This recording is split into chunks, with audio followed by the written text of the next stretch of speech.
Hi! Hi! Hi! ఈరోజు మా వదిన అనమాట చికెన్ పచ్చడి పడుతుందంట. వెజ్ పచ్చళ్ళు, నాన్ వెజ్ పచ్చళ్ళు బిజినెస్ స్టార్ట్ చేస్తుంది. సో, బిజినెస్ మంచిగా రన్ అయ్యి, మంచిగా క్లిక్ అయితే మనకు కూడా మంచిగా చికెన్‌లు, పచ్చళ్ళు వస్తాయన్న ఆశతోటి ఈరోజు ఎళ్ళి ఆడబిడ్డ హోదాలో ఎళ్ళి పొయ్యెలిగిచ్చొచ్చాను. సో, మా వదిన పచ్చడికి అన్నీ రెడీ చేస్తూ చికెన్ తెచ్చి, కడిగి, వేపి వాటికి అన్నీ ఏదో చేస్తూ ఉంది. నేనేమో పచ్చడి ఎప్పుడయిద్దా? ఎప్పుడు నాకు పెట్టిద్దా? ఎప్పుడు తిందామని ఎదురు చూస్తూ ఉన్నా. ఎంతసేపటికి అది చెయ్యవే, ఇది చెయ్యవే, అటు చెయ్యవే, ఇది చెయ్యవే అని నా దుంప తెంచి పకాన పెట్టింది మా వదిన.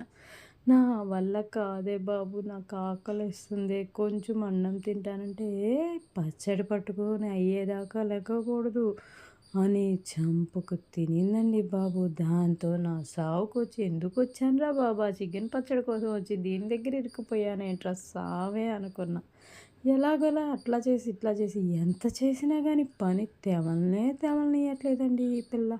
నా వల్ల కాక నేనెళ్ళిపోతానంటుంటే కూడా కాదు చెయ్యి. అయిపోయింది. ఇదిగో అయిపోయింది. ఇదొక్క పని అయిపోయింది. ఇదొక్క పని అయిపోయింది. నన్ను చంపుకు తినేసిందండి మా వదిన.